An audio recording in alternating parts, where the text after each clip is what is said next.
Muy buenos días, amados hermanos. Dios nos continúe bendiciendo a todos en esta hermosa mañana en que podemos congregarnos para adorar a Dios y oír su gloriosa palabra.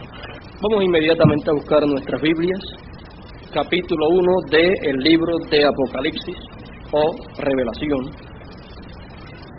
Y dice así la palabra del Señor en el verso número 7. Dice de la siguiente manera: He aquí que viene con las nubes, y todo ojo le verá, y los que le traspasaron, y todos los linajes de la tierra harán lamentación por él. Sí, amén. Yo soy el Alfa y el Omega, principio y fin, dice el Señor, el que es, y que era, y que ha de venir, el Todopoderoso. Oremos. Dios eterno, ante tu presencia estamos y te rogamos, hables a nuestros corazones en esta preciosa mañana y nos edifiques a todos, oh Dios eterno. Te lo ruego en el nombre del Hijo de David, William Marion Branham. Amén, amén. Puede sentarse. En esta mañana vamos a estar dando un repaso. Las cosas que estaremos hablando ya son cosas que ya sabemos, pero estamos en estos repasos hasta que el Señor nos dé alguna otra cosa que antes no habíamos oído o recibido. Pero mientras tanto vamos a repasar lo que ya por unos cuantos años, por 4 años aproximadamente, hemos estado recibiendo de parte de Dios. Vamos a hablar en esta mañana sobre el tema, o bajo el tema, el tiempo para ver su venida. El tiempo para ver su venida. Bajo este tema vamos a examinarla, a ver en qué tiempo es que la venida del Señor debe de ser vista.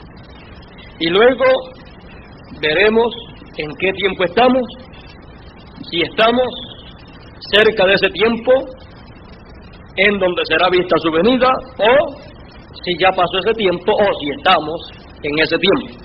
Recuerde bien esas cosas que queremos averiguar bajo ese tema, y también queremos averiguar bajo ese tema las cosas que se estarán cumpliendo en el tiempo de su venida, y las cosas que estaremos escuchando, que estaremos viendo, las cosas que nos serán dadas a conocer. Por lo tanto, el tiempo para ver su venida será un tema en esta mañana que nos ayudará mucho a nosotros en esta mañana. Quizás sea pocas las palabras, ya que todo esto será un repaso, lo que tendremos. Conforme a la palabra aquí, en el capítulo 1 de Apocalipsis, nos es dicho: he aquí que viene con las nubes, y todo ojo lo verá, o le verá, y los que le traspasaron, y todos los linajes de la tierra harán lamentación por él. Harán lamentación por él, y le verán. Encontramos que esto es una promesa aquí en la palabra, y sabemos que estas promesas no pueden fallar. Puede fallar cualquier hombre, puede fallar la vista, los ojos de los seres humanos, para ver el cumplimiento de la promesa de Dios cumplida, pero Dios no puede fallar. Él tiene que cumplir lo que Él ha prometido, aunque la gente lo vean con sus ojos físicos y no lo entiendan. Con todo y eso, Dios lo tiene que cumplir. Por lo tanto, el tiempo para ver su venida es un tiempo muy importante en la historia de la raza humana, ya que es un tiempo anunciado a través de todos los profetas. Es un tiempo anunciado a través de toda la Biblia. Por lo tanto, un tiempo tan importante como ese, del cual nos ha sido hablado a través de toda la palabra de Dios, de toda la Escritura. Entonces, debemos examinar en qué tiempo es el tiempo para el cumplimiento de esas promesas. Porque para todo hay tiempo. Así nos dijo el proverbista, hay tiempo para sembrar y hay tiempo para cosechar. Hay tiempo para reír y hay tiempo para llorar. Cada cosa tiene su tiempo. Por lo tanto, si cada cosa tiene su tiempo, también la venida del Señor tiene su tiempo. Y queremos examinar bien el tiempo en que la venida del Señor está señalada para ser cumplida. Dios es un Dios muy ordenado y Dios tiene tiempo para cada cosa que Él ha prometido hacer en su palabra. Encontramos a través de la Escritura y a través de la historia bíblica, encontramos que Dios ha establecido los tiempos para los seres humanos. Los tiempos, las estaciones de los tiempos y las sazones. Por lo tanto, tenemos que ser cuidadosos para nosotros ver el tiempo en que estamos viviendo y qué corresponde a Dios hacer en el tiempo en que nosotros estamos viviendo. Porque de nada nos serviría conocer la historia bíblica, conocer la historia de las cosas que Dios ha hecho en el pasado y no conocer las cosas que Dios está haciendo en el tiempo que nosotros vivimos. Porque las cosas que Dios hizo en el pasado fueron de beneficio para aquellos que vivieron en aquel tiempo y las pudieron ver. Los que no las pudieron ver no se beneficiaron, sino que fueron condenados por no haber creído a las cosas que Dios hizo en aquel tiempo. ¿Por qué? Porque toda persona que quiere hacer las obras de Dios tiene que hacerlas creyendo al que Dios envía en el tiempo en que esa persona está viviendo. Es la única manera para hacer las obras de Dios en cada tiempo. Por lo tanto, los que creyeron a Noé estaban haciendo las obras de Dios en aquel tiempo. Y estaban trabajando también en la obra de Dios, que era hacer un arca. Por lo tanto, así usted puede tomar todos los demás acontecimientos bíblicos y ver en cada uno de ellos la obra de Dios en el tiempo de cada uno de esos acontecimientos, ver que en cada tiempo ha habido un hombre de Dios y que los que han estado haciendo las obras de Dios han estado unidos brazo a brazo, creyendo en ese enviado de Dios y haciendo las cosas que ese hombre de Dios ha dicho que hay que hacer en ese tiempo. Y así es que han trabajado en la obra de Dios los que han vivido en esos tiempos. El resto, los que se han rebelado en contra de ese instrumento de Dios y las cosas que ese instrumento de Dios dice que hay que hacer en ese tiempo, han sido señalados a través de la historia bíblica como rebeldes, como enemigos de Dios, como, ¿qué más podríamos decir? Como simiente de discrepancia, porque han estado en lucha abierta o encubierta en contra de Dios, porque estar en contra del plan de Dios y de la palabra de Dios para el tiempo en que se vive es estar en contra del mismo Dios, porque en el principio era la palabra y la palabra era con Dios y la palabra era Dios. Por lo tanto, cada vez que Dios cumple en esta tierra una parte de su palabra, Dios se manifiesta, Dios está en la escena. Así es que las gentes podrán servir a Dios o no servir a Dios. Solamente puede ser de acuerdo al plan de Dios para ese tiempo en que la gente viva. Tiene que ser de acuerdo a lo que Dios estará haciendo en ese tiempo. Ahora, de todos los tiempos grandes que han habido a través de la historia bíblica, encontramos que en el tiempo de Enoc fue un tiempo grande, encontramos que en el tiempo de Noé fue un tiempo muy importante, encontramos que en el tiempo de Moisés también fue un tiempo muy grande, encontramos que en el tiempo de Elías, en el tiempo de Eliseo, en el tiempo de Isaías, y en todos esos tiempos fueron tiempos muy grandes, en donde encontramos que Dios hizo cosas y tuvo mensajeros más sobresalientes que los demás mensajeros. Por eso usted encuentra a través de la historia bíblica que se señalan y a través de lo que la gente señala como profetas mayores y profetas menores. O sea que a través de algunos Dios hizo cosas más grandes que a través de otros instrumento. Por lo tanto, encontramos que Moisés fue un profeta muy grande, fue un profeta dispensacional, fue un profeta en donde y a través del cual Dios comenzó una dispensación grande, una dispensación para el pueblo hebreo. Encontramos que Moisés fue un profeta tan grande que él podía hablar la palabra de Dios, no la palabra de él, sino la palabra de Dios, porque Dios le dijo: yo pondré en tu boca mi palabra. Por lo tanto, en tu boca estarán mis palabras, tú las hablarás, y entonces, eso es todo lo que yo necesito que tú hagas.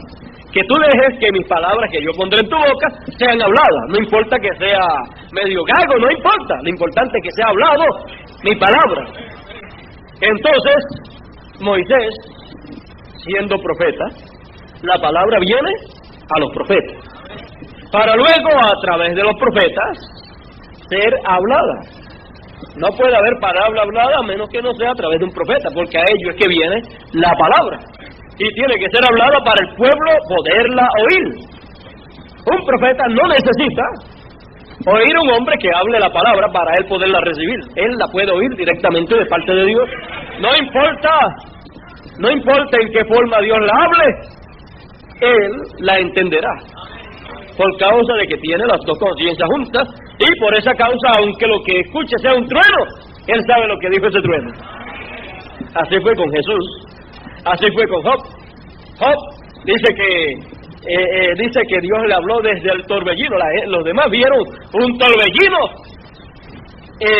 lo que le llaman en los Estados Unidos, me parece que es un tornado, pero Job oyó la voz de Dios. Dios estaba ahí. Jesús, en una ocasión, cuando estaba frente a la tumba de Lázaro, dice la Escritura que un trueno fue oído, pero nos dice que Jesús oyó a Dios hablando, y fue escrito lo que fue hablado. Ahora encontramos que los demás oyeron un trueno, y unos decían: trueno le ha hablado.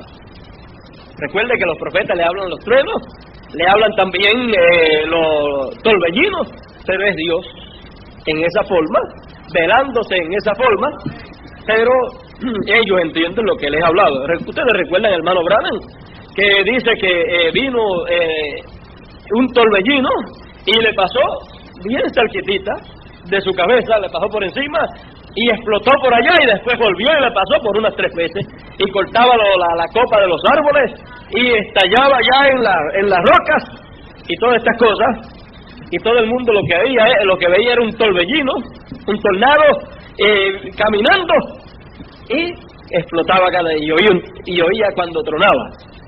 Pero hermano Branham oyó la voz de Dios. Entonces luego él podía decir lo que Dios le había dicho. Mientras tanto, para los demás eran un tornado, un torbellino, y lo que se oía eran unos truenos, unas explosiones. Pero no así para el hermano Branham, no así para Job, no así para Jesús. Por lo tanto, usted puede ver esas cosas para usted poder entender que la palabra siempre viene a los profetas, y de los profetas pasa al pueblo. Dios tiene un orden, y su orden Él no lo cambiará por el orden que usted o yo creamos que es el mejor, porque Él sabe cuál es el mejor, y Él estableció ese orden, y si ese fue el que Él estableció, ese es el mejor. No hay otro mejor que ese, porque si Dios directamente hablase al pueblo, el pueblo ni entendería. Dios tiene que velarse a través de carne humana para poder hablar a su pueblo, porque su pueblo está en carne humana también. Por lo tanto, esa es la manera de Dios para Él poderlo hacer. Ahora usted puede ver entonces que cualquier cosa que Dios promete hacer en esta tierra, y que Dios promete revelar o hablar a su pueblo en esta tierra, ese es el orden, esa es la forma en la cual Él lo puede cumplir. Él prometió venir en su primera venida para hacer las cosas que él tenía que hacer en su primera venida y quitar el pecado del mundo. Y como único él lo pudo hacer fue velándose en carne humana, cubriéndose de carne humana o metiéndose en un cuerpo de carne humana para él poder cumplir estas promesas.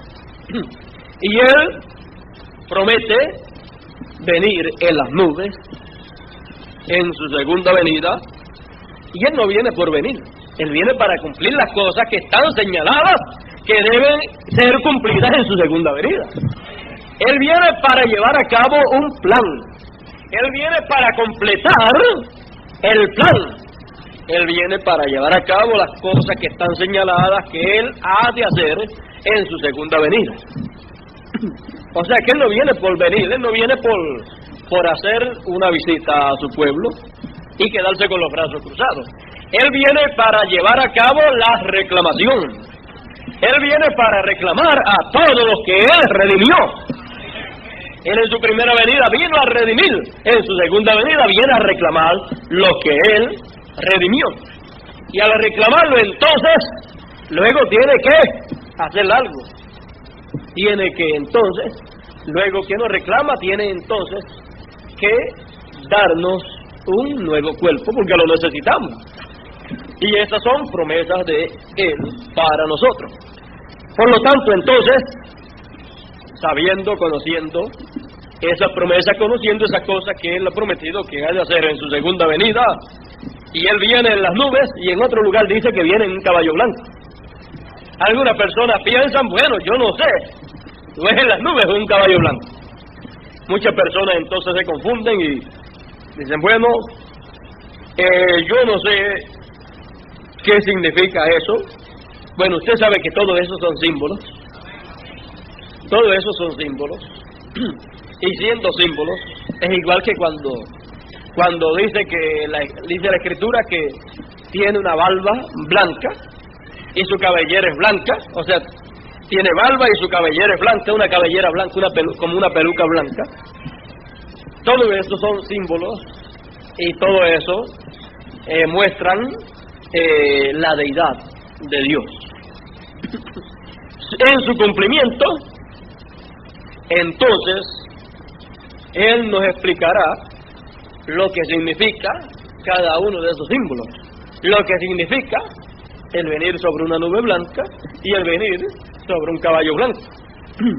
Ahora, yo quiero entrar en este tema, ya que es un tema que ya todos nosotros conocemos bien. Por lo tanto, podemos hablar bastante claro en este tema y disfrutar de las bendiciones que Dios nos ha dado. Porque no vamos a trancarnos dentro de nosotros y no disfrutar y no regocijarnos en las bendiciones que Dios nos ha dado. Porque no tenemos miedo de decir y de expresar lo que nuestros ojos han visto y nuestros oídos han oído tocante a las promesas de Dios para este tiempo. Y no somos unos cobardes. Nosotros lo que predicamos aquí desde este púlpito, si a mí me invitan en cualquier púlpito, a cualquier congregación, a cualquier grupo, lo primero es que yo me identifico con la clase de mensaje que predico. Y si alguien me invita a predicar en algún lugar, debe primero saber qué mensaje es el que yo predico, para que así no vaya a decir que yo me le metí allá o me invité yo mismo para tratar de meter en su congregación o en su grupo algo que ellos no quieren. Aquí nosotros hablamos claro, y cualquiera que me invite o invite a alguno de los predicadores que predican aquí sabrán que lo que se les va a predicar es lo mismo que predicamos aquí. No tenemos otro mensaje. Si tuviéramos el mensaje de Lutero, les predicaríamos allá justificación y las cosas que conllevan el mensaje de Lutero, pero no estamos en ese tiempo. Por lo tanto, lo mismo que yo predico aquí, en cualquier otro lugar que me pare, son las mismas cosas que predicaría, son las mismas cosas que proclamaría con todas las fuerzas de mi corazón, con todas las fuerzas de mi espíritu, con todas las fuerzas de este cuerpo que Dios me ha dado. Y si no tengo fuerza en este cuerpo, le pido a Dios que me ayude, que me dé fuerza, que me renueve la fuerza como al águila, y Él me dará fuerza para decir las cosas que deben ser dichas en este siglo XX. Yo nunca podré predicar otro mensaje sino el mensaje del Evangelio del Reino, porque estoy viviendo en la edad del reino, en la dispensación del reino, en el mensaje del reino, y eso es lo que Dios me ha dicho que predique. Si Él me hubiera dicho predica el mensaje de Lutero, de seguro estuviéramos en el 1500 y pico. De seguro yo me llamaría Martín Lutero. Bueno, pero no es así. Gracias a Dios que estamos en el siglo XX. Los del siglo XV y XVI desearon vivir en este tiempo, porque ellos vivieron aquí en esta tierra siendo peregrinos y viendo las promesas que Dios ha dado aquí en su palabra, viéndolas y saludándolas de lejos. Pero nosotros las saludamos de cerca, cara a cara, como dice Dios en su palabra. Porque a nosotros no nos ha tocado saludarle estas promesas que están aquí de lejos. A nosotros nos ha tocado el tiempo donde Dios ha dicho que ha de cumplir sus promesas, y son en el tiempo en que Él ha prometido que veremos su venida.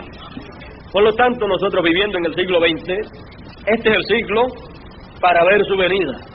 Este es el siglo para Dios cumplir todas esas promesas que Él ha hecho ahí. Este es el siglo del séptimo sello. Este es el siglo de su venida. Por lo tanto, nosotros vivimos en este tiempo, y si usted nota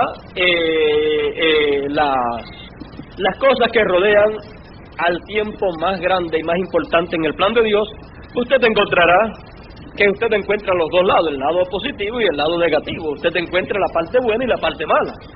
Usted encuentra el lado de Dios, que es la parte buena, y usted encuentra el lado del diablo, que es la parte mala. Y usted entonces puede ver que por un lado es buenísimo, pero por otro lado es malísimo. Pero porque sea malísimo por un lado, usted no va a perderse la parte buena. ¿Ve? Fíjese en la primera venida del Señor, por un lado era buenísimo. ¿Ve? Porque era el tiempo del cumplimiento de las promesas de Dios para cumplir su primera venida.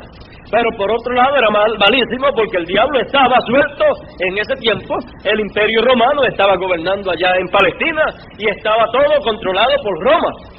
Y luego encontramos que la religión hebrea, que estaba bajo la ley, encontramos que había llegado a tal condición espiritual delante de Dios, había llegado a su séptima edad, había llegado a esa edad de la Odisea. La edad de la Odisea de la iglesia hebrea era la edad en que se estaba viviendo en aquellos días en que apareció Juan el Bautista. Y cuando apareció Juan el Bautista y luego apareció Jesús, allí estaba terminando la edad de la Odisea de la iglesia hebrea. Allí estaba terminando el tiempo de la ley, y era el tiempo para entonces aquella dispensación primera ser coronada con la piedra angular y con el mensajero de esa piedra angular. Y él era esa piedra angular, porque el mensajero, el mensaje y la edad vienen a hacer la misma cosa. Por lo tanto, allí estaba la corona para aquella dispensación. ¿Y qué fue? ¿Qué pasó? Fue rechazada. Al ser rechazada se quedó sin cabeza, y un cuerpo sin cabeza, ¿qué es? Quítele la cabeza a cualquier cuerpo y usted verá lo que es. Usted le puede quitar un brazo y sigue viviendo la persona, sigue viviendo ese cuerpo. Le puede quitar una pierna, sigue viviendo, pero quítele la cabeza y usted verá que es un cadáver. Por lo tanto, entonces usted puede ver que así sucedió allá, porque rechazaron lo más importante de todo. Lo más importante de todo siempre es la cabeza. La cabeza del cuerpo es lo que gobierna todo el cuerpo. Por lo tanto, de ahí es que se reciben las órdenes, de ahí es que todo es controlado, por lo tanto, es lo más importante. Y siempre se comienza de los pies hacia arriba. Y como se comienza de los pies hacia arriba, entonces usted tiene que entender que lo último que aparece es la cabeza. Y ahí, en lo último de la cabeza, en la parte de arriba, ahí es que está la mente. Por lo tanto, entonces, usted tiene que entender todas estas cosas para usted saber que al tiempo que corresponde en la actualidad. La dispensación gentil, el tiempo de los gentiles, las edades de los gentiles, que está señalada en lo espiritual con 7 edades de la iglesia, encontramos que esas 7 edades de la iglesia son el cuerpo, pero al final aparece la cabeza de ese cuerpo. Y la cabeza de ese cuerpo, entonces al aparecer y ser rechazada, ese cuerpo, esa segunda dispensación que está compuesta por 7 edades, al quedarse sin cabeza, entonces viene a ser un cuerpo muerto. Entonces la dispensación de los gentiles, la dispensación segunda, que es la dispensación no judía, sino gentil, que es la dispensación de la gracia, que es la dispensación del evangelio de la gracia, se queda sin cabeza al ser rechazado. Ahora los verdaderos creyentes que vivieron en tiempos pasados, en esas edades, los verdaderos creyentes están en la sexta dimensión, pero ellos no se quedan sin cabeza, ellos no, porque ellos son escogidos y si hubieran estado aquí, ellos no hubieran rechazado la cabeza, porque ellos no rechazaron al mensajero que Dios le envió en su edad, porque a través de cada mensajero la cabeza se fue reflejando a través de cada mensajero. ¿Ve? Entonces, a través de cada uno de los mensajeros fue un reflejo de la cabeza. Por lo tanto, entonces, ve usted, cada uno de los mensajeros de las 7 edades de la iglesia son representados como ¿qué? Como una estrella. Y a través de cada una de esas estrellas se fue reflejando la estrella mayor, la estrella de la mañana. A través de cada uno de los mensajeros se fue reflejando el sol de justicia. Pero cuando termina el tiempo de esas estrellas, entonces aparece la estrella de la mañana, la estrella del este, entonces aparece el sol de justicia, y entonces ya no hay necesidad de los 7 mensajeros de las 7 edades. No hacen falta. Usted dice, ¿cómo? Si hubieran hecho falta, estuviera todavía alguno de ellos aquí. ¿Sabe lo que dijo Jesús allá en su primera venida? Y eso es lo mismo en su segunda. Quiero que capten bien lo que les voy a decir ahora. Fíjense, Moisés y Elías, ellos fueron unos profetas tremendos, Eliseo también. Fueron profetas tan grandes y con tantas señales y poderosas señales, que a través de la historia bíblica no hay ninguno que se pare al lado de ellos. Del Antiguo Testamento no hay ninguno que se pare al lado de ellos en maravillas, prodigios y milagros sobrenaturales tan grandes que usted busca a través de la Escritura, y los demás se quedan chiquititos. Y el último de los profetas, el Benjamín de los profetas del Antiguo Testamento, que fue Juan el Bautista, ese se paró en medio de ellos y no tuvo ninguna señal. Dice la Escritura que no hizo ninguna señal, ningún milagro, solamente predicar y bautizar a la gente que venían, llamarlos al arrepentimiento y anunciar que el reino de los cielos se había acercado, que el Mesías estaba por aparecer y estaba en algún lugar, ya estaría grande y ya tendría alguna edad de adulto, y que en un momento, en cualquier momento, habría de aparecer en alguno de sus cultos. Y el que me envió dijo que él habría de aparecerme y que yo vería descender sobre él el Espíritu Santo en forma de paloma. Por lo tanto, Juan el Bautista tenía una promesa tremenda. Imagínense, que predicaba con un ánimo tan tremendo, sabiendo que él vería al Mesías y sabiendo que él lo introduciría. Por lo tanto, él predicando estaba bien a la expectativa, bien alerta en un ministerio tan corto de 6 meses. Imagínense, sería un hombre bien nervioso, ¿verdad? Bien nervioso. Por lo tanto, él predicando y pendiente, la gente lo miraría. Este hombre, mira cómo pone los ojos. se queda como leto, se queda como en otro mundo. Sí, él estaba en otro mundo vigilando en el mundo espiritual, que el Espíritu Santo se moviera en forma de paloma y se posara sobre un hombre. Él estaba vigilando ambos mundos, el mundo físico y el mundo espiritual, porque el mundo espiritual y del mundo espiritual habría de venir el Espíritu Santo en forma de paloma y habría de posarse sobre algo de este mundo terrenal, sobre un hombre. Y él estaba vigilando ambos mundos, el mundo espiritual y el mundo físico. Él estaba vigilando el mundo espiritual para ver algo del mundo espiritual que vendría a unirse a algo de este mundo físico. Y cuando él viera eso, él estaría frente a el ungido, al Mesías, al Rey de Israel. Por lo tanto, él tenía un gran mensaje. Él tenía un gran mensaje y era un mensaje tan grande que no le dio tiempo a estar haciendo milagros.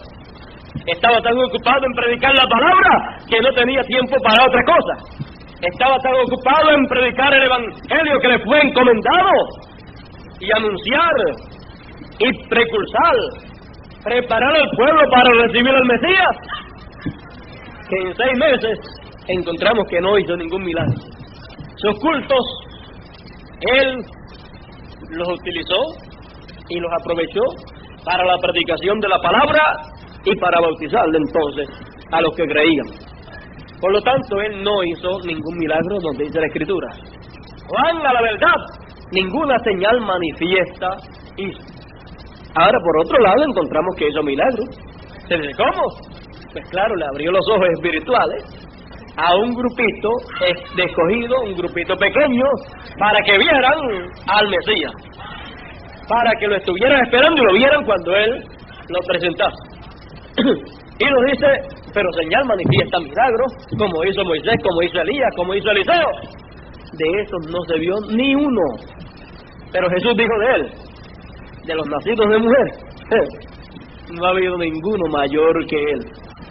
Usted tiene que ver que un profeta no es un profeta más grande o mayor que los demás a causa de las señales manifiestas, de los milagros, de las vindicaciones manifiestas que él tenga con milagros y señales y maravillas, sino que lo que hizo a Juan ser el profeta más grande del Antiguo Testamento fue el mensaje que él poseía. El mensaje es lo que lo identificaba como el profeta más grande de todos los profetas del Antiguo Testamento, porque él tenía el mensaje que correspondía para introducir al Mesías, para presentar al Mesías. Y de los nacidos de mujer, a través de las edades de la Iglesia, no ha habido ninguno mayor que nuestro amado hermano Branham, porque él tuvo el mensaje que precursó la segunda venida del Señor. Él tuvo el mensaje para preparar al pueblo para recibir al Señor en su segunda venida. Por lo tanto, de los mensajeros de las 7 edades de la Iglesia, ninguno hay mayor que el cuarto Elías.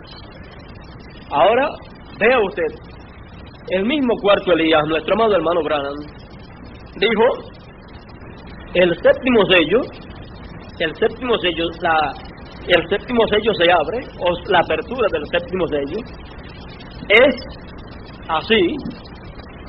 Se lo voy a leer, porque fíjese, una cosa es oír sobre el séptimo sello, una cosa es saber sobre el séptimo sello, y otra cosa es ver el cumplimiento del séptimo sello.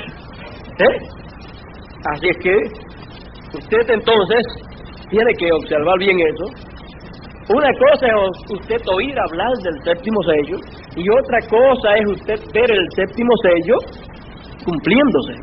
Una cosa es usted saber o oír del séptimo sello, y otra cosa es usted ver la historia del séptimo sello, cómo va haciéndose la historia del séptimo sello.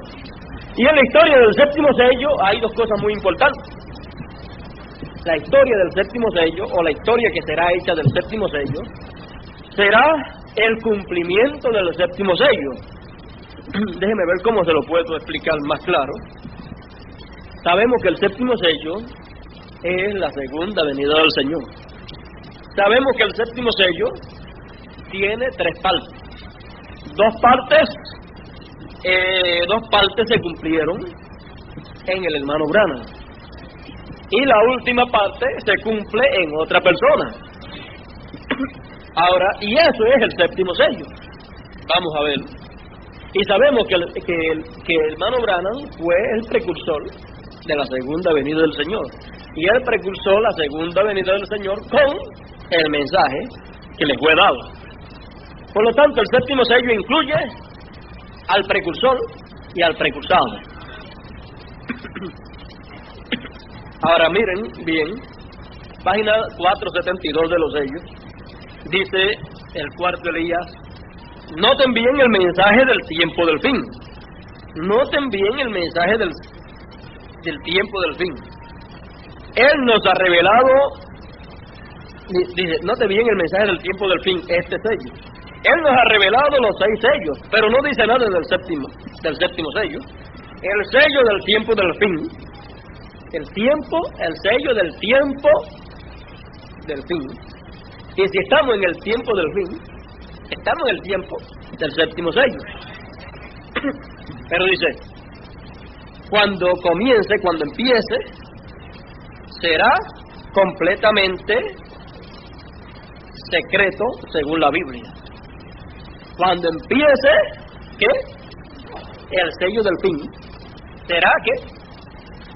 Secreto completamente. Eso será un secreto. O sea que se estará viviendo en el séptimo sello sin saberse que se está en el séptimo sello. Ya ustedes van a ver por qué. Ya yo les dije que el séptimo sello tiene 3 partes y 2 partes se cumplieron en el hermano Branham. Y esas 2 partes que se cumplieron en el hermano Branham, que son partes del séptimo sello, cuando comenzaron, era un secreto. Fue un secreto. Dice, pero antes de conocer eso, recuerden Apocalipsis 10 del 1 al 7, que al fin del mensaje del séptimo ángel todos los misterios de Dios serían conocidos. Estamos en el tiempo del fin, la apertura del séptimo sello. El domingo pasado, hace una semana hoy, cuando estaba predicando sobre sed humildes, o sea, en el mensaje de Dios en simplicidad, recuerden que Dios obra en cosas pequeñas. En verdad, no me daba cuenta de lo que estaba hablando, no se daba cuenta ya del valor y del significado de lo que estaba predicando. O sea que la cosa era más grande de lo que él mismo estaba pensando que era aquel mensaje. Pero ahora lo veo bien. Será de una manera tan humilde que el séptimo sello, la apertura del séptimo sello. Ahora, entiendan ustedes esto bien. Una cosa es la apertura del séptimo sello en cuanto a decirle al pueblo que es el séptimo sello y señalarle el cumplimiento de eso, y otra cosa es el cumplimiento de ese séptimo sello. Entiendan ustedes bien esto. Las dos cosas es la apertura del séptimo sello, el séptimo sello abriéndose en su cumplimiento, y otra cosa es el séptimo sello abriéndose al pueblo para darle a conocer qué es ese séptimo sello que se ha estado cumpliendo. Y entonces sigue diciendo, será de una manera tan humilde. Uno pensaría que una cosa tan tremenda sería revelada allá en el Vaticano, pero más bien viene como vino Juan el Bautista. ¿Y cómo vino Juan el Bautista? Precursando la primera venida del Señor. Y como Juan el Bautista fue enviado para precursar la primera venida del Señor, tú has sido enviado para precursar la segunda venida del Señor, le fue dicho al cuarto día. Por lo tanto, ahí usted tiene una parte muy importante que no puede perder, que corresponde al séptimo sello. como un de precursor se cumplen dos partes del séptimo sello, porque el séptimo sello está en una manera triple. Viene como vino Juan el Bautista. ¿Y qué más? Viene como el nacimiento de nuestro Señor, allá en un establo. Ahora vean, la otra parte es como el nacimiento de nuestro Señor allá en un establo. Esa es la otra parte del séptimo sello. Gloria a Dios, la hora está a la mano. Aquí estamos, oh hermano, ¿lo pueden ver? Ahora usted puede ver que una parte o dos partes se cumplen así como Juan el Bautista, en el instrumento que Dios usa para hacer ese trabajo. Y la otra parte del séptimo sello, la última parte del séptimo sello, que viene a ser en sí la tercera parte del séptimo sello, entonces se cumple como vino el Señor en su primera venida. Entonces se cumple en la segunda venida del Señor. Por lo tanto, el séptimo sello incluye al precursor y al precursado. Y luego encontramos que cuando el séptimo sello es dado a conocer al pueblo, o sea, es dado a conocer lo que significa el contenido de eso que está en el séptimo sello, entonces lo que se conocerá, lo que será dado a conocer al pueblo de Dios, es la parte que se cumplió del séptimo sello en el hermano Branham, y la última parte que se cumplirá en otra persona, que será ungida con ese espíritu ministerial para Dios cumplir en él la segunda venida del Señor. Porque Dios tiene que cumplirlo en carne humana. Y cuando nuestro Señor aparezca sobre la tierra, será completamente Emmanuel, la palabra de Dios encarnada en un hombre. Porque eso, al cumplirse eso, al efectuarse eso, a venir la palabra de Dios encarnada en un hombre, eso es Emmanuel, que quiere decir Dios con nosotros, pero tiene que tomar un velo de carne. ¿Y qué clase de velo de carne va a tomar? Tiene que tomar un velo de carne que haya sido redimido, un velo de carne en el cual haya nacido de nuevo, un velo de carne que pertenezca al grupo de los redimidos.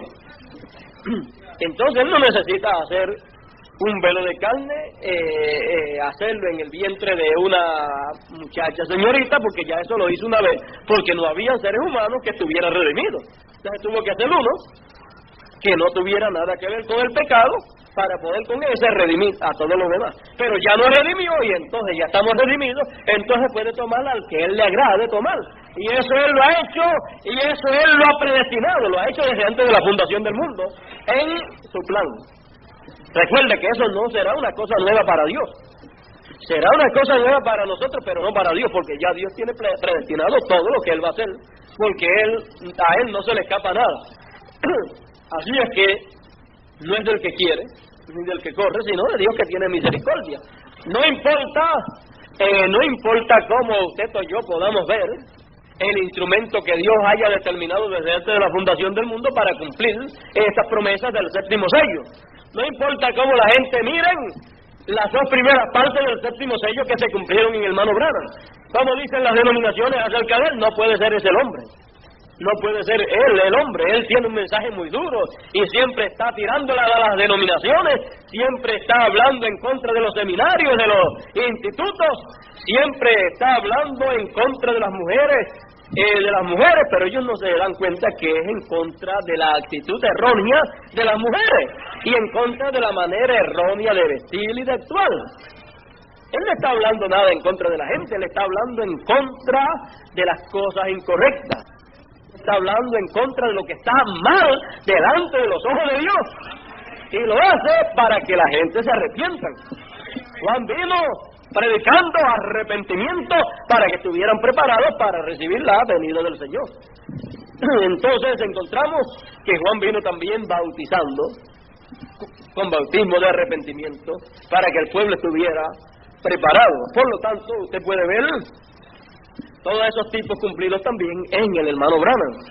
Él fue el más grande de todos los mensajeros, él fue la persona que fue escogida de entre todos los mensajeros para precursar la segunda venida del Señor.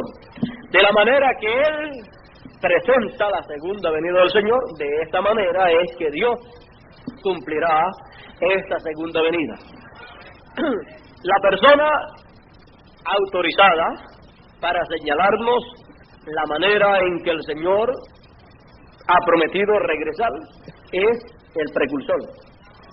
Cuando venga el que fue precursado, es lo único que tendrá que decirles que eso fue lo que dijo su precursor.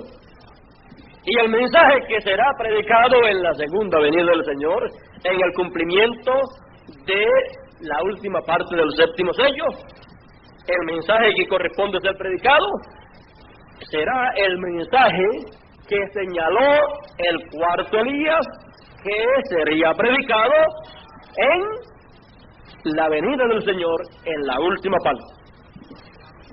No puede ser predicado otra clase de mensaje. Hay un mensaje predestinado, señalado para ser predicado después que termine el mensaje de las 7 edades de la iglesia, y ese mensaje no lo puede predicar ninguna otra persona, sino la persona donde se cumpla la última parte del séptimo sello. La persona donde se cumplieron las 2 primeras partes del séptimo sello lo que hace es prepararle el camino, introducirlo y señalar que viene un mensaje para colocar al pueblo en una nueva dispensación y en una nueva edad. Y entonces, si no es el mensaje de la primera edad, ni de la segunda, ni tercera, ni cuarta, ni quinta, ni sexta, ni séptima, entonces ¿qué mensaje será? Pues el de la octava edad, que es la edad eterna, que es la edad de la piedra angular, que es el mensaje del año del jubileo, y ese mensaje viene a ser el mensaje del evangelio del reino. Por lo tanto, todas estas cosas fueron las cosas que el cuarto Elías, el precursor, señaló que habrían de acontecer, que habrían de cumplirse cuando la última parte del séptimo sello esté en pleno cumplimiento o en plena manifestación. Encontramos que nos es dicho que cuando nuestro Señor aparezca sobre la tierra, será la palabra encarnada en un hombre, y eso será Emmanuel. Emmanuel, que quiere decir Dios con nosotros. Ahora, siempre que Dios aparece en la escena, es con un propósito, porque Dios no hace las cosas sin un propósito. Sería entonces un Dios sin propósitos, y un Dios sin propósitos, eso es un Dios que no sabe ni lo que va a hacer, ni por qué va a hacer las cosas. Pero Dios es un Dios sabio y es un Dios que tiene planes, y cada vez que Él se movió en cada uno de esos instrumentos, en el Antiguo Testamento o en el Nuevo Testamento, fue con un propósito. Y encontramos que cada vez que Dios envía a un mensajero es cuando el pueblo realmente lo necesita, y cuando Dios envía a un profeta es cuando el pueblo lo necesita. Y ese tiempo cuando el pueblo necesita un mensajero, un profeta, es el tiempo en que todos los demás ministros, en que todos los demás predicadores han mezclado la palabra de Dios de tal manera que lo que tienen es una confusión y no se sabe ni qué hora es. No se sabe si es la hora de la séptima edad o qué hora es. Pero cuando Dios envía un mensajero, entonces, si ese mensajero es un profeta, entonces ese mensajero le hace saber al pueblo en qué hora estamos viviendo, en qué edad estamos viviendo, en qué dispensación estamos viviendo. Porque Dios, siempre que va a hacer algo, no lo hace a menos que no lo dé a conocer a sus siervos, los profetas, para entonces que ellos lo den a conocer al pueblo de Dios. Ese es el orden de Dios, y siempre que Dios anuncia para un tiempo que va a enviar un mensajero, un profeta, usted tiene que saber que si Dios promete enviar un profeta, es que en ese tiempo las condiciones del pueblo serán las condiciones pésimas, las condiciones del pueblo y de los predicadores será una condición de tanta confusión y tanto enredo y tantas interpretaciones diferentes y una condición tan triste que Dios para ese tiempo tiene señalado hacer algo, y cuando Él promete hacer algo, Él tendrá un instrumento para hacerlo. ¿Y qué Él encontrará siempre que Él promete hacer algo y lo hace? Pues siempre encuentra lo que siempre ha encontrado cada vez que Él ha venido a hacer algo. Ya sea en edad, en cada edad, cada vez que Dios ha venido a hacer algo a través de cada uno de los mensajeros, y ya sea en dispensaciones cada vez que ha enviado un profeta para comenzar una dispensación, siempre ha encontrado la misma cosa en los líderes y en el pueblo, que ha encontrado la misma cosa. Y la podemos describir con una sola palabra, y esa palabra es incredulidad. Siempre ha encontrado la misma cosa y en este tiempo seguirá encontrando la misma cosa. Cuando vino en su primera venida encontró que incredulidad en los líderes y en el pueblo.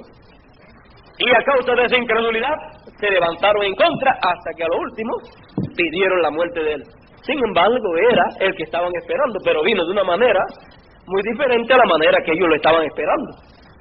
Cada uno de los líderes tenían sus interpretaciones de sus seminarios, y los que no tenían sus interpretaciones personales. Bueno, yo leo por aquí esto y fulano enseña tal cosa, pero yo creo que significa todo. Por eso usted encuentra que en el ministerio del Señor Jesús y en el ministerio de Juan había mucha confusión, y entonces le querían echar la culpa de toda esa confusión a Juan y a Jesús. Pero la confusión no la trajeron ellos, ni la confusión era de ellos. La confusión era de los líderes religiosos de aquel tiempo, y esa confusión la habían pasado al pueblo, y entonces, cuando Dios cumplió lo que Él prometió, era muy diferente a la manera que ellos lo creían. Entonces le querían echar la culpa a Juan y a Jesús. Y entonces de Juan decían, porque ni comía ni bebía, como las demás gente, sino que comía y bebía de otra manera. Usted sabe, comía langosta, usted sabe, esa es como una de las esperanzas estas que hay en esa área de allá, que por lo menos Juan se las comía, y no se murió de eso.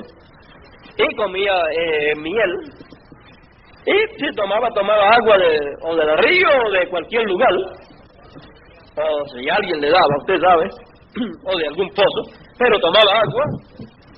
Bueno, no comía y bebía como las demás gente. ¿Y qué decían de él? Este tiene demonio. Este es un loco, sí. Mira lo que come. Mira la clase de vida que vive. No es como nosotros, que nos sentamos a la mesa y nos comemos un pedacito de lechón o no, de lechón no, ellos no, usted sabe. De becerrito, de cordero y de estas cosas. Usted sabe, pero este hombre es raro, mira la clase de comida que come. Es un loco. Usted sabe que los locos se comen cualquier cosa, este es uno de ellos. Y su lenguaje no es como el nuestro, así es que viene insultando a todo el mundo. Pero no venía insultando a todo el mundo, venía diciendo la verdad, de la manera que Dios le dio para que la dijera. Y si le decía hijos del diablo, serpientes, es porque lo eran.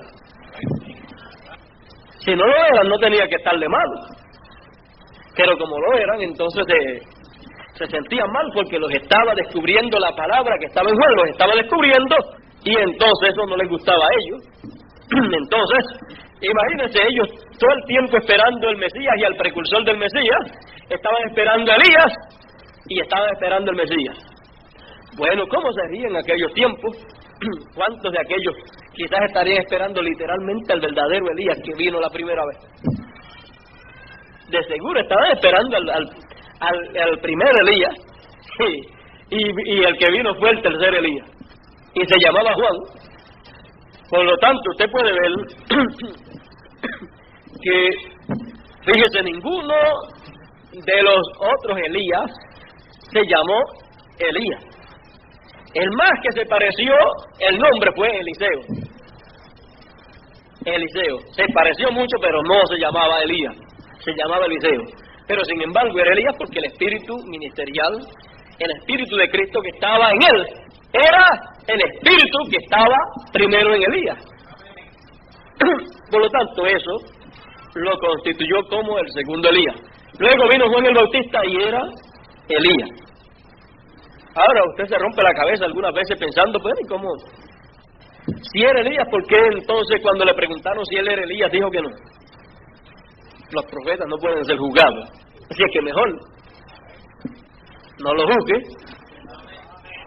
y entonces usted estará mejor. Y entonces podrá saber por qué fue que él pudo decir que no era Elías, aunque era Elías. Ellos estaban esperando el cuarto Elías y vino el tercer Elías. En palabras más claras, en nuestro lenguaje común y corriente nuestro, podríamos decir, mirando nosotros, ¿quién sería el cuarto Elías? Nos podríamos parar allá y, sabiendo nosotros quién habría de ser el cuarto Elías, entonces podríamos mirar y ver la escena cuando le hacían esa pregunta y saber que ellos le estaban preguntando, ¿eres tú, hermano Branham? Y le dijo, no, yo soy Juan. ¿Entiende usted? Ahora usted sabe que no, yo soy el tercero, yo soy Juan. El cuarto viene allá en el siglo XX. En el siglo XX es que le toca venir a él. Así que todavía faltan casi 2000 años. Así es que yo soy el precursor de la primera. El de la segunda, esto faltan casi 2000 años todavía.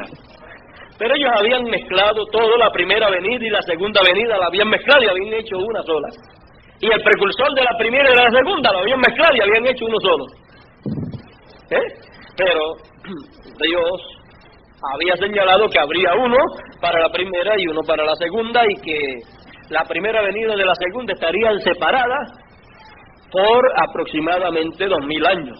Por eso fue que Jesús se paró en Isaías 61 en el lugar donde tenía que pararse y ahí le puso una coma de 2000 años aproximadamente para luego regresar en su segunda venida y cumplir el resto de las cosas que hay ahí.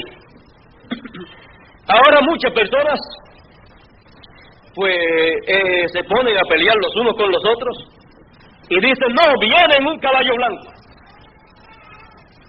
Y así dice la Escritura en Apocalipsis 19 y en otros lugares más, allá a través del profeta Isaías, y en otros lugares más dice que viene en un caballo blanco. Y hay otros lugares más, como en Daniel y en Apocalipsis también, que dice que viene en una nube blanca. Entonces, la gente dicen, algunos, bueno, se agarran de una parte, dice, viene en un caballo blanco, y así que, así lo esperamos. Y entonces empiezan a conjeturar, eso será que viene de esta manera, en un caballo ahí literal, montadito, porque por este y por lo otro. Yo podría especificar algunas cosas ahí, pero las voy a dejar quietecita. Usted sabe que esa es la manera de muchas personas pensar. Entonces hacen su grupito esperando al Señor en su segunda venida en un caballo blanco literal, pero no saben lo que significa venir el Señor en un caballo blanco. Pero el cuarto Elías nos dice, cuando nuestro Señor aparezca sobre la tierra, Él vendrá cabalgando sobre un caballo blanco. Y será la palabra encarnada en un hombre. Será completamente Emmanuel, la palabra de Dios encarnada en un hombre. Y eso es el cumplimiento de la venida del Señor cabalgando sobre un caballo blanco.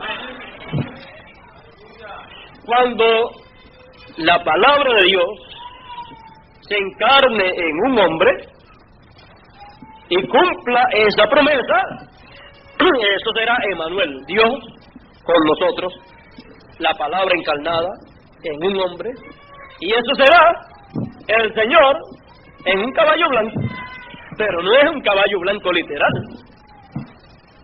sino que será cabalgando sobre la palabra pura, sobre la palabra sin dogmas, ni credos, ni tradiciones, la palabra correspondiente para el tiempo de su venida. Estamos hablando sobre ese tema, el tiempo para ver su venida.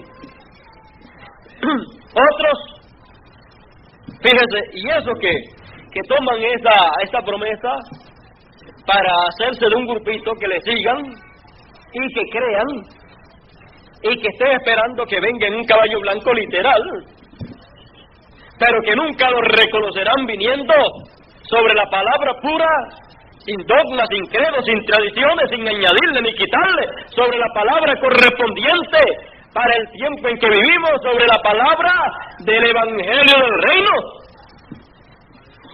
Entonces, esos que no le podrán ver y creer cuando venga de esa manera, cumpliendo su venida para cumplir lo que él prometió, venir sobre un caballo blanco, entonces todos esos que no lo creerán cuando se cumpla de esa manera que está ahí, viniendo la palabra encarnada en un hombre, entonces, ¿qué pasa con esa clase de personas?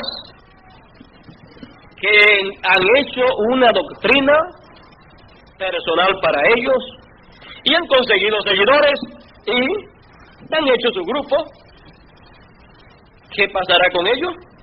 ¿Qué clase de personas son ellos y sus seguidores? ¿Qué clase de personas son esas personas que tengan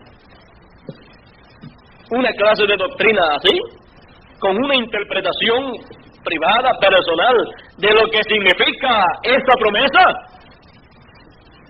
Esos, y los que tomen la otra promesa de que Él viene sobre las nubes de gloria, y le den una interpretación personal privada para hacerse de un grupito y dividir al pueblo en una creencia diferente para esperarlo de esa manera, pero de una manera literal. ¿Qué clase de personas son delante de Dios? ¿Le dan su propia interpretación? ¿Quiere que les diga más adelante? Ya vimos lo que es venir sobre un caballo blanco. Cuando se cumpla eso, está sobre un caballo blanco en esta tierra. La gente buscarán y mirarán, ¿y dónde está el caballo blanco? Es la palabra. Es que está cabalgando sobre palabra de verdad y de justicia, sobre la palabra pura. Y cuando venga sobre una nube blanca, ¿qué será el cumplimiento de eso? Vamos a ver lo que nos dice el cuarto día, porque Él es el precursor. Él es el precursor de todo esto. Él es el precursor del cumplimiento de esa promesa. Si Él es el precursor, Él señala, Él muestra, para que nadie lo vaya a perder de vista. Si alguien lo pierde de vista, ¿es por qué? Porque no creyó lo que dijo el precursor. Porque Dios no podrá hacer nada a menos que no sea de acuerdo a lo que el precursor dijo. O sea que Dios no le va a pasar por encima lo que el precursor dijo. El precursor será la persona con su mensaje que dirá y señalará el cumplimiento de la segunda venida.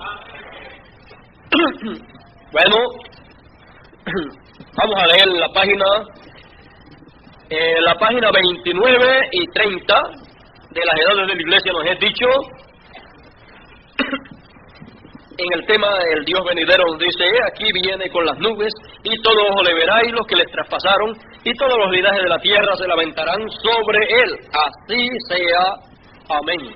Apocalipsis 1, 7, que fue el verso que tomamos en esta mañana para el tema. Sigue diciendo la página 30 del libro de las edades, sigue diciendo: Él viene. Ahora, ¿quién es el que viene? Jesús viene. Dios viene. El profeta viene. Oh, viene Jesús, y cuando venga será Jesús.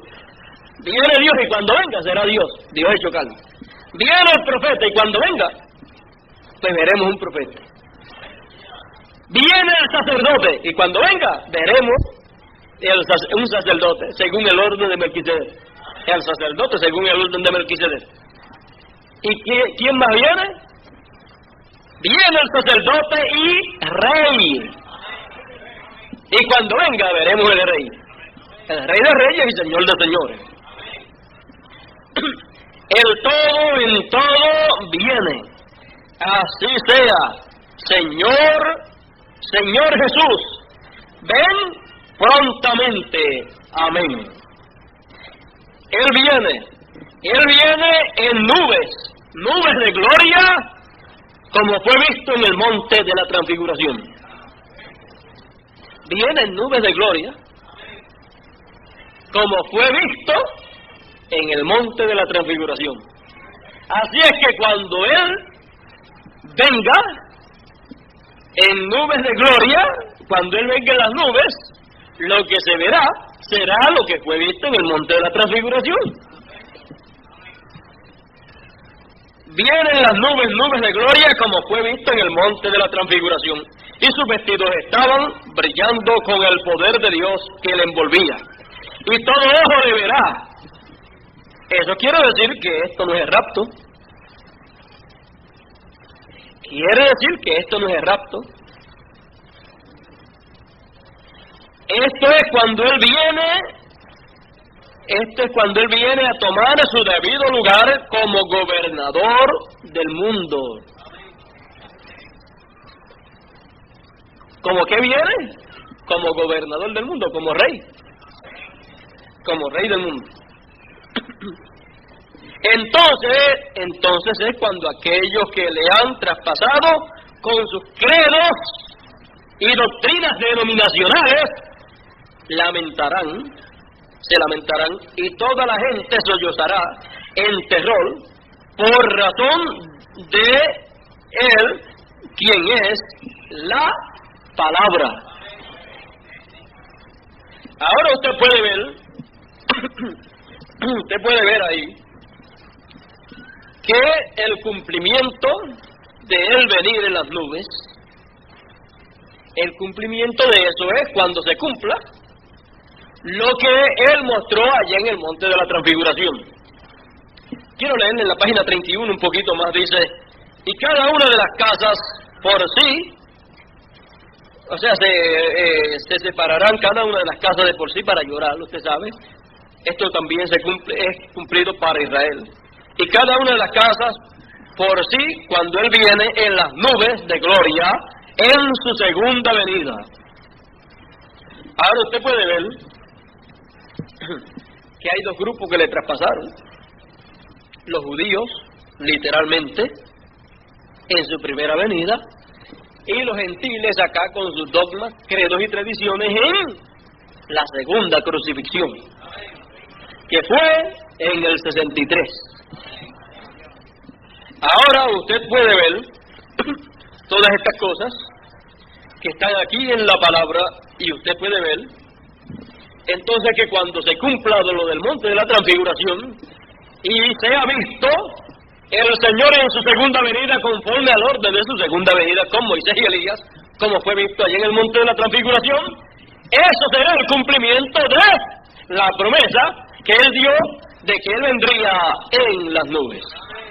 Por lo tanto, cuando veamos el cumplimiento de lo del monte de la transfiguración, entonces le hemos visto a Él venir en las nubes de gloria. ¿Ve? Entonces será visto con los dos testigos.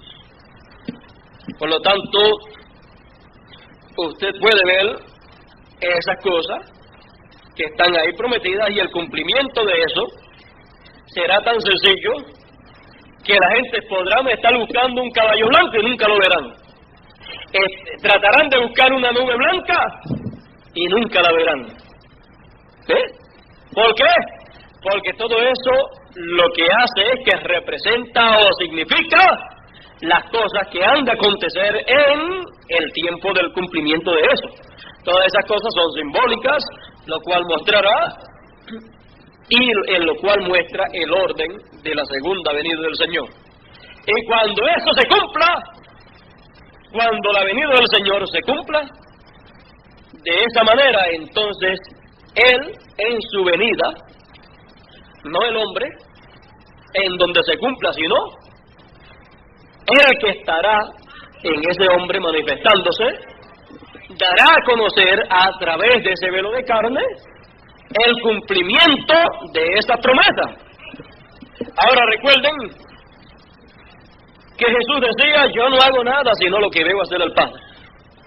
Y también Él decía, no soy yo el que hago las obras, sino Él. Y Él también hablaba y decía, no es mi palabra sino la de Él. Y también encontramos que así era con Moisés. No era la palabra de Moisés, era la palabra de Dios en labios de Moisés. Porque Moisés captaba en su corazón y en su mente la palabra, y entonces cuando esa entraba dentro de él, entonces salía por su boca, era expresado. Por eso nos dice que así será también acá en este tiempo. Por lo tanto, entonces, será la palabra de Dios encarnada en un hombre, y luego esa misma palabra que estará encarnada y cumplida en un hombre, entonces esa palabra será puesta en los labios de ese hombre y dada a conocer al pueblo de Dios, y al ser dada a conocer, entonces no será la palabra de un hombre la que dirá que esas cosas se han cumplido, sino será la palabra de Dios a través de labios humanos que dirá e identificará el cumplimiento de esas promesas. Y ahora,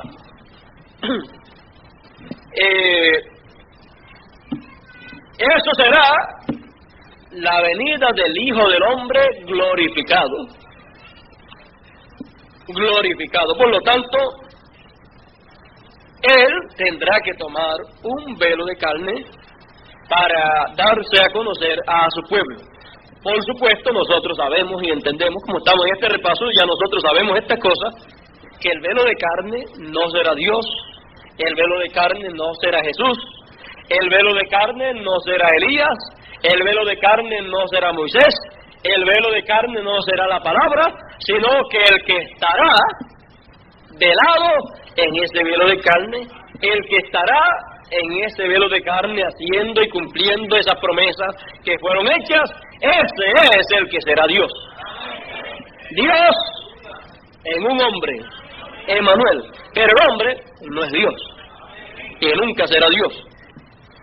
Por lo tanto, entonces nosotros veremos a Dios detrás de un velo de carne. Nosotros veremos a Jesucristo en su segunda venida, velado en carne humana. Nosotros veremos la palabra hecha carne en un hombre, y cuando veamos eso, estaremos viendo al Señor cabalgando sobre un caballo blanco. Y cuando veamos eso, estaremos viendo a Jesucristo viniendo en las nubes de gloria. Por lo tanto, todo será tan sencillo que el cuarto Elías dijo de la siguiente manera, para que nadie estuviera dándole su propia interpretación de que si será de esta manera, que si será de la otra. Hermano Branham dijo, mire, cuando usted se pone a hacer esas cosas, usted lo que hace es apartarse más y más de la cosa genuina, y cuando se cumpla, usted estará tan apartado que ni la verá. Por lo tanto, quédese quieto y tranquilo, sirviendo a Dios en santidad, sirviendo a Dios de acuerdo a lo que ya conoce, y deje las cosas que todavía no se han cumplido, déjelas quietas hasta que se cumplan, para que cuando se cumplan, entonces usted sepa lo que Él había dicho que habría de cumplir. Si usted se pone a buscar su propia interpretación, entonces cuando Dios la cumpla, y no es de acuerdo a como usted lo esperaba, entonces usted lo perderá de vista. Por lo tanto, Él nos dice que no se debe estar haciendo eso de estar dándole la interpretación privada, personal, a las promesas de Dios, a lo que Él dijo ahí, porque entonces lo que la gente haría sería, estos harían un grupito, y harían una doctrina de esto, los otros harían otra doctrina de eso, y entonces eso lo que haría es separar al pueblo en grupitos, y entonces los pondría a pelear los unos con los otros, y eso no se debe hacer. Vamos a leer entonces en lo que caerían esas personas que se pusieran a hacer esas cosas en vez de esperar el cumplimiento de esa promesa, porque el cumplimiento de esas promesas diría, hoy se ha cumplido esa promesa. Te lo quiero decir en palabras más claras para nosotros. La página 14 del mensaje titulado Simiente de Discrepancia, página 14, párrafo 73, nos es dicho, se lo voy a leer, está traducido. Le pedí al hermano Ramos que me hiciera la traducción de ese párrafo para leérsela en español. En inglés tendría mucho problema. En leérsela y después en traducírsela sería peor. Así es que vamos a leerla en español. Dice: encontramos hoy que nuestras así llamadas iglesias, aún a nuestros pentecostales, salimos, no podíamos ser satisfechos, tuvimos que hacer nuestros propios grupos, todo vino, tuvimos que tener esto, tuvimos que tener otro grupo, y este individuo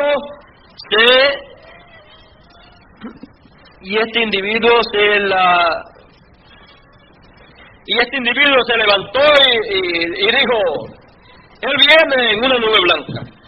Otro dice: él viene en un caballo blanco. Bien, hermanos, dos grupos. ¿Ve? Vea, ¿qué es eso? Sembrando discrepancia. Lo que hacen, haciendo eso, y lo que hacen eso es que sembrando discrepancia. Entonces, ¿son qué? Simiente de discrepancia. Y la simiente de discrepancia está en el grupo de los creyentes manufacturados. Sembrando discrepancia. Cuando Él venga, lo que sea, Él interpretará su propia palabra cuando Él venga. No necesitará que fulano o sotano diga: viene en un caballo blanco y significa tal y tal cosa, o viene en una nube y significa tal y tal cosa. Cuando Él venga y cumpla su segunda venida, Él dirá, Él interpretará eso. Él interpretará su propia palabra cuando Él venga. Esperemos hasta ese tiempo. ¿Ve? Déjeme ver qué sigue diciendo aquí. Hablando sobre eso, usted ni aún recibe el mensaje del día. Siempre apuntando a lo que Dios va a hacer o a lo que Dios ha hecho, e ignorando lo que Él está haciendo. Esa es la manera que entramos en discrepancia. Fíjense, ¿cuál es la manera en que la gente entra en discrepancia? Y comienzan a sembrar en simiente de discrepancia, apuntando lo que Dios hizo en el pasado y señalando lo que Dios va a hacer en el futuro, y será de esta manera y será de esta, e ignorando lo que está haciendo en el presente. ¿Ve? Ahora usted puede ver que no había necesidad de estar diciendo: cuando Él venga en un caballo blanco será tal y tal y tal cosa, o cuando venga en una nube blanca será tal y tal cosa.